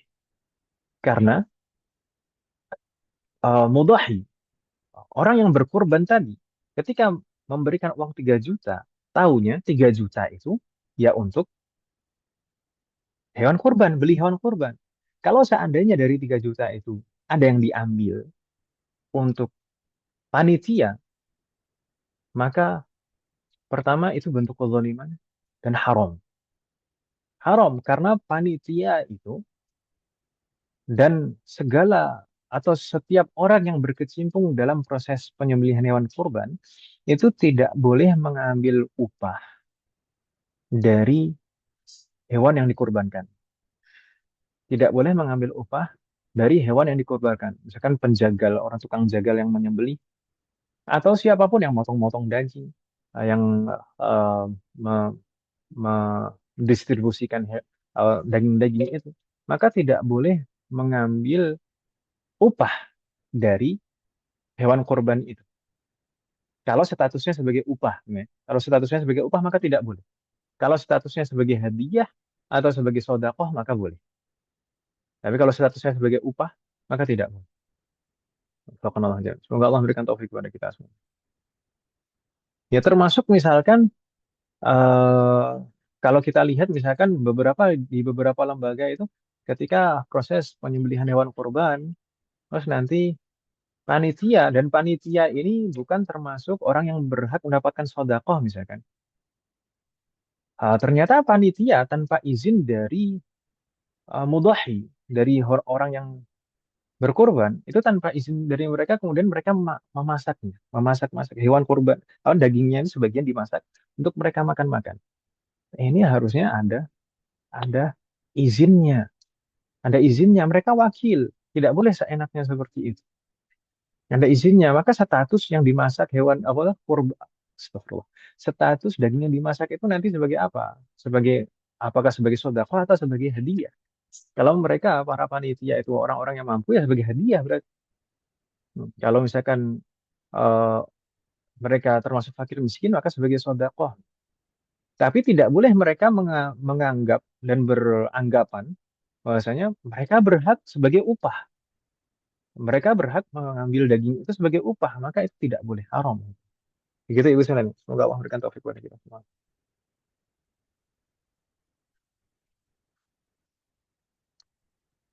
Termasuk menjual apapun dari bagian hewan kurban juga tidak boleh. Bagian apapun. Kecuali bagi yang diberi, misalkan orang fakir miskin mendapatkan hewan kurban, mendapatkan daging hewan kurban, maka boleh baginya untuk menjualnya. Tapi kalau bagi mudhahi, bagi orang yang berkurban dan panitia yang mewakilinya, maka tidak boleh untuk menjual. Itu Ibu sekalian. Barakallahu fiikum.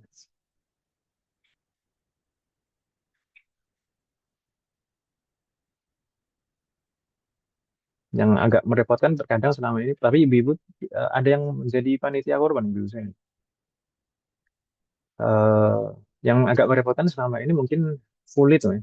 Kulit, kulit itu bagaimana? Kulit itu kan bagian apapun tidak boleh ada yang dijual.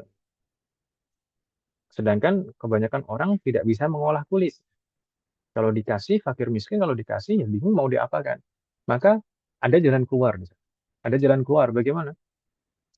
Kita berikan eh, kulit itu kepada fakir miskin Dan kita kasih tahu, kalau misalnya tidak bisa mengolahnya atau tidak tahu mau diapakan, dimanfaatkan untuk apa kulit-kulit ini, maka bisa diwakilkan ke kita, diwakilkan lagi, nah, diwakilkan ke kita untuk menjualnya. Jadi panitia itu menjual itu sebagai wakil dari yang menerima, bukan wakil dari yang berkurban. Kalau seperti itu, boleh nanti setelah dijual maka diberikan dalam bentuk uang kepada yang menerima. Gitu ya Bu Sinan. Semoga Allah memberikan taufik kepada kita semua. Mungkin ada beberapa yang terlewat, Mas kalian. Saya minta maaf. Eh, yang waktunya juga terbatas. Mungkin kalau ada pertanyaan silahkan ditanyakan, Mas kalian. Iya, Ustadz, saya mau nanya.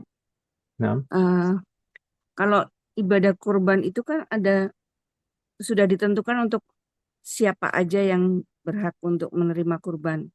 Itu salah satunya yang pernah saya dengar adalah eh, panitia. Apakah memang benar seperti itu? Kemudian tidak. kayak Jawabannya tidak. Nah, enggak ya? nah, Kemudian untuk kayak kulit dan kepala biasanya kepala dan kulit itu eh, diminta, misalnya adalah bagian dari upah yang untuk menjagal itu, apa memang bisa seperti itu? Jadi misalnya kalau upahnya misalnya 1 juta gitu, 1 juta, upah saya 1 juta, yang untuk yang jaga 1 juta plus kulit dan kepala itu apa bisa seperti itu, Ustadz? baik. Jazakallah khairan katsiran. Untuk pertanyaan yang pertama tadi, apakah ada ketentuan siapa-siapa yang berhak untuk menerima daging kurban?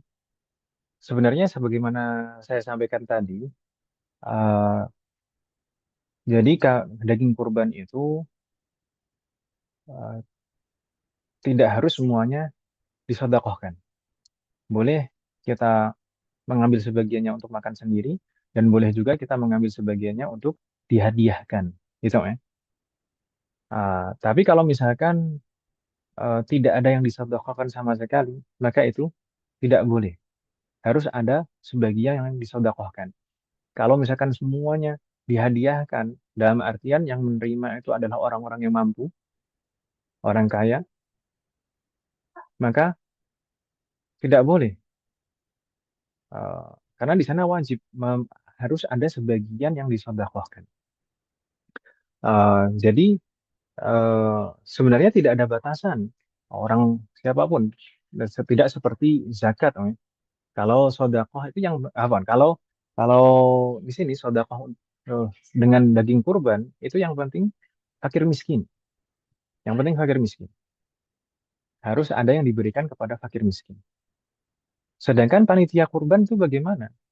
Panitia kurban itu tidak ada kekhususan dalam hak daging kurban. Kecuali dia juga bagian dari fakir miskin.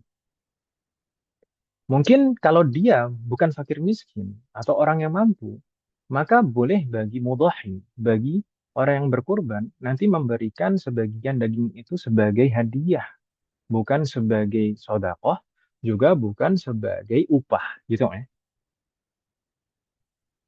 Bisa difahami maksud saya, Om? Insya Allah bisa. Iya, Nah, Iya, Ustaz. berkaitan dengan pertanyaan yang kedua, ini masih ada kaitannya, tukang jagal tadi. Tukang jagal itu sebenarnya hitungannya adalah bagian dari panitia yang bekerja dalam melaksanakan proses kurban, ya kan, Om? Meskipun sebenarnya eh, terkadang tukang jagal itu tidak masuk dalam struktur kepanitiaan, tapi dia dibayar tersendiri oleh panitia gitu kan, karena panitianya ternyata juga nggak bisa menyembelih sendiri gitu. Tapi di sini alhamdulillah di pondok di sini yang nyembelih tuh ya santri gitu ya. Ini kadang saya juga nyembelih. Ya, ya ustadz-ustadz yang lain juga ada yang bantu nyembelih. Alhamdulillah. Ya panitia yang nyembelih ya panitia. Jadi nggak harus cari tukang jagal yang lain ya. Tapi kalau ada tukang jagal tersendiri, maka tidak boleh seperti tadi kita sebutkan, tidak boleh mengambil bagian apapun dari hewan kurban itu sebagai upah. Baik itu panitia, baik itu tukang jagal, ataupun yang lain. Tidak boleh mengambil bagian dari hewan kurban itu sebagai upah. Mau itu bagian kepalanya, mau ekornya, mau kulitnya, mau kakinya, tidak boleh kalau diambil statusnya sebagai upah. Kalau tadi panitia karena sebagai hadiah itu nggak masalah sebagai hadiah. Tapi kalau sebagai upah maka tidak boleh. Kalau dijual juga tidak boleh. Eh, maka ya solusinya untuk kulit tadi ya seperti saya sebutkan tadi. Kulit tadi solusinya di, diberikan dulu kepada orang yang berhak, diberikan dulu kepada orang yang berhak. Kemudian orang yang berhak itu kalau tidak bisa mengolahnya, maka kita jual. Kita jual, eh, kita sebagai wakil. Jadi orang yang berhak itu mewakilkan dulu kepada kita sebagai panitia. Ah, setelah orang yang berhak itu mewakilkan kepada kita, baru kita boleh menjual. Dan berarti uangnya itu haknya orang yang berhak tadi, orang yang menerima apa namanya kulit tadi. Wafaqanallah azza. Kulitnya sudah miliknya orang yang membelinya. Ya kalau misalkan mau tukang jagalnya mau kulitnya, ya kalau mau dengan proses jual beli seperti itu, tapi dengan didahului kulit itu diserahkan kepada orang yang berhak, kemudian orang yang berhak itu mewakilkan kepada panitia untuk menjualnya. Itu boleh. Tapi nggak boleh secara langsung diberikan sebagai upah itu nggak boleh. Gitu, haram hukum. Itu juga banyak yang terjadi di kampung-kampung, di desa-desa itu banyak seperti itu. Tukang jagal mau kulitnya itu. Nah, padahal tidak boleh. Mau tanya Ustadz, Nah, silakan.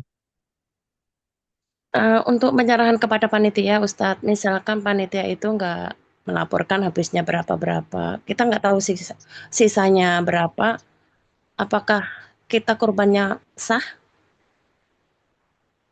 Kalau kasusnya yang kedua tadi, sisa, uangnya sisa. Iya. Kalau kita ikhlas, maka tidak masalah untuk kita.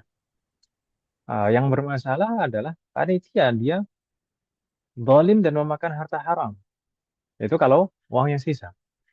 Tapi kalau misalkan kurang, tadi kasus yang pertama, sapi itu harganya ternyata 23 juta, sedangkan uang kita yang terkumpul 21 juta, kan uangnya kurang. Kemudian ditambal dari patungan yang lain, maka hewan kurban kita tidak sah. Gitu, kan. Tapi kalau uang kita sisa, berarti kan hewan kurbannya cuma untuk 7 orang tadi. Maka sah hewan kurbannya. Hanya saja status sisa uang itu yang dipegang panitia itu yang bermasalah untuk panitia. Gitu. Tapi untuk kita nggak bermasalah ya Ustadz ya. Nah, kalau untuk yang berkurban tidak masalah insya Allah. Ustadz. Barakallahu fiikum. Ada lagi mas kalian pertanyaan? Mungkin ada beberapa hal yang terlewat mungkin. Saya juga lupa. Apa kan? Barusan saya ingat terus lupa lagi. Ustadz, saya mau nanya. Nah, silahkan. Oh. Eh, kita tuh kan tinggal di dalam kompleks gitu. Nah, Kemudian jadi masjid kita itu ada menerima hewan korban. Kemudian kita sebagai warga kompleks tuh kadang-kadang menerima eh, korban juga gitu. Dianterin korban. nah, Daging korban itu hukumnya gimana ya Ustaz?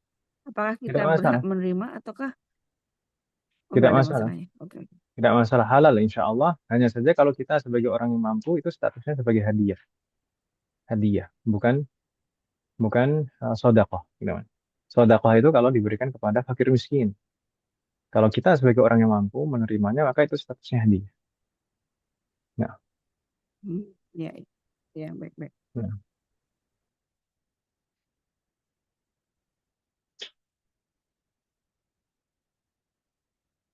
Semoga Allah memberikan taufik pada kita semua.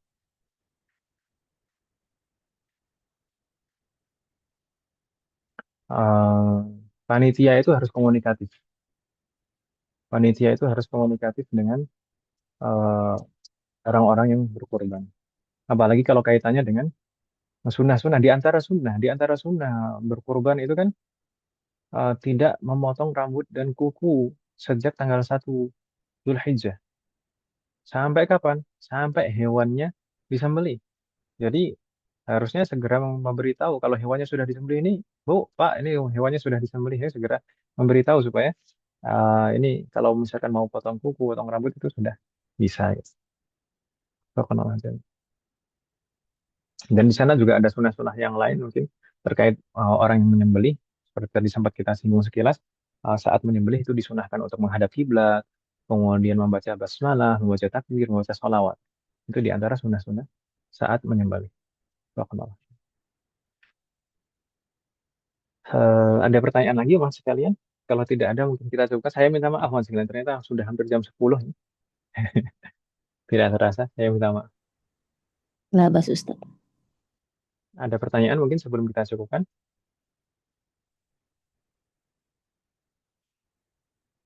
Lah ya, Cak. Lanjut. Ini mungkin pembahasan ini hanya sekilas saja mas sekalian. Agak cepat juga. Sebenarnya sudah kepikiran sih dari sebelum-sebelumnya.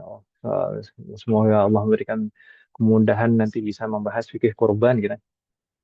Meskipun sebenarnya ini agak dadakan dan tidak terencana. Sebenarnya kalau misalkan dibahas secara detail dan rinci mungkin butuh 2 atau 3 pertemuan.